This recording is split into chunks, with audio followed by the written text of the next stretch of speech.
வணக்கம், இது உங்கள் தினக்கதிர். 17 நாள் அமெரிக்க பயணத்தை முடித்துக்கொண்டு சனிக்கிழமை சென்னை திரும்பிய தமிழக செயல்தலைவர் ஸ்டாலின் பயணம் வெற்றிகரமானது என விவரித்தார்.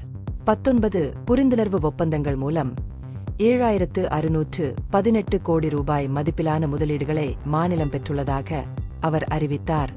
தான் சந்தித்த நிறுவனங்களில் 18 பார்ச்சூன் 500 நிறுவனங்கள் என்றும் இந்த ஒப்பந்தங்கள் மூலம் திருச்சி, மதுரை, கோவை, கிருஷ்ணகிரி, சென்னை, காஞ்சிபுரம் உள்ளிட்ட பல்வேறு மாவட்டங்களில் 11,516 பேருக்கு வேலை வாய்ப்புகள் உருவாகும் என்றும் ஸ்டாலின் குறிப்பிட்டார்.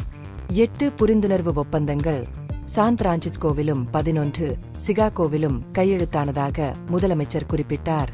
முதலீடுகள் பற்றிய வெள்ளை அறிக்கைக்கான அழைப்புகளை அவர் நிராகரித்தார்.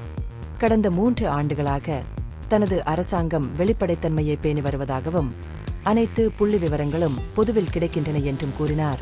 ஸ்டாலின் முன்னாள் முதல்வர் எடப்பாடி பழனிசாமியை கடுமையாக சாடினார். பழனிசாமியின் பயணங்களில் இருந்து 10%க்கும் குறைவான முதலீடுகள் நிறைவேறியதாக கூறி சங்கடத்தை தவிர்ப்பதற்காக மேலும் விவரிப்பதை தவிர்த்தார். நான் முதல்வன் திட்டத்தில் பங்கேற்பவர்கள் உட்பட மாநில இளைஞர்களுக்கு பயிற்சி அளிப்பதை நோக்கமாக கொண்டு தமிழ்நாட்டில் செயற்கை நுண்ணறிவு ஆய்வகங்களை நிறுவ கூகுளுடன் புரிந்துணர்வு ஒப்பந்தம் இந்த பயணத்தின் முக்கிய விளைவுகளில் ஒன்றாகும். மேலும் பல நிறுவனங்கள் மாநிலத்தில் தொழில் தொடங்க விருப்பம் தெரிவித்துள்ளதாக ஸ்டாலின் வலியுறுத்தியுள்ளார். ஓர்ட்டு தனது மறைமலை நகர் ஆலையில் உற்பத்தியை மீண்டும் தொடங்குவதை மறுபரிசீலனை செய்ய ஒப்புக்கொண்டதாகவும் உள் விவாதங்களுக்கு பிறகு சாதகமான செய்திகளுடன் நிறுவனம் திரும்பும் என்று எதிர்பார்க்கப்படுவதாகவும் அவர் குறிப்பிட்டார்.